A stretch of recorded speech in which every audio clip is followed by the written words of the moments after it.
il est considérable, l'impact, parce que c'est évidemment une vraie révolution technologique. En télévision, ça veut dire qu'on doit retrouver des programmes sur toutes les plateformes. En presse écrite, il y a une convergence par rapport aux moyens audiovisuels.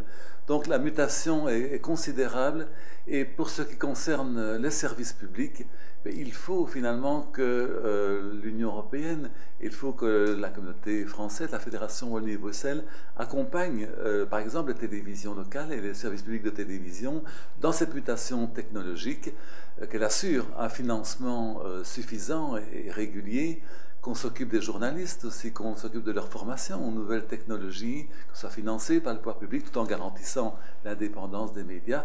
Bref, c'est une grande opportunité de faire dégager au travers de la révolution numérique de nouvelles intelligences créatrices et donc une grande croissance pour l'avenir.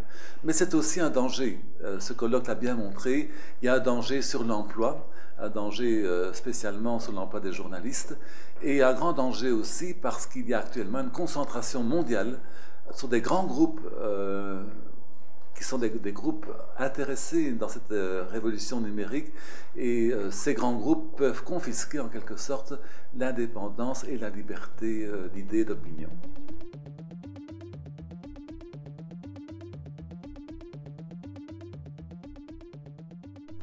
C'est également un sujet extrêmement important qui nous interpelle en tant que socialistes, parce que cette liberté et le droit d'information doit être garanti. Or, actuellement, les textes européens sont insuffisants. Nous vivons une exception culturelle qui ne se trouve que dans des protocoles annexes et dans une circulaire de la Commission européenne. Nous revendiquons un droit à l'information reconnu dans les textes européens comme un élément fondamental de la démocratie.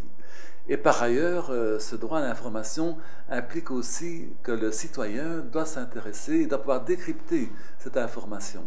Donc nous sommes très défendeurs également d'une politique d'éducation aux médias qui permette justement aux citoyens de s'y retrouver dans la masse d'informations qu'ils reçoivent à l'heure actuelle par tous les moyens existants.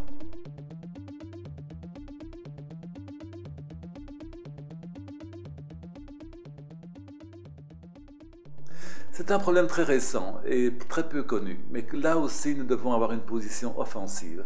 Parce que dans cette révolution technologique, il y a de grandes injustices qui apparaissent. Par exemple, les fournisseurs d'accès qui ne donnent pas de la bande passante ou qui, en fonction de leurs intérêts économiques, favorisent tel ou tel acteur. Ce n'est pas admissible. Donc on doit rétablir l'égalité dans le net, et pour cela, il faut des règles européennes.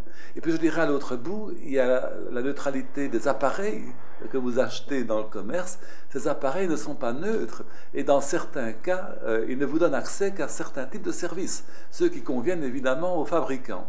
Ça ne va pas non plus, et là il y a tout un combat politique à mener pour rétablir, je dirais, le droit du consommateur ici, mais en même temps pour lutter contre cette tendance.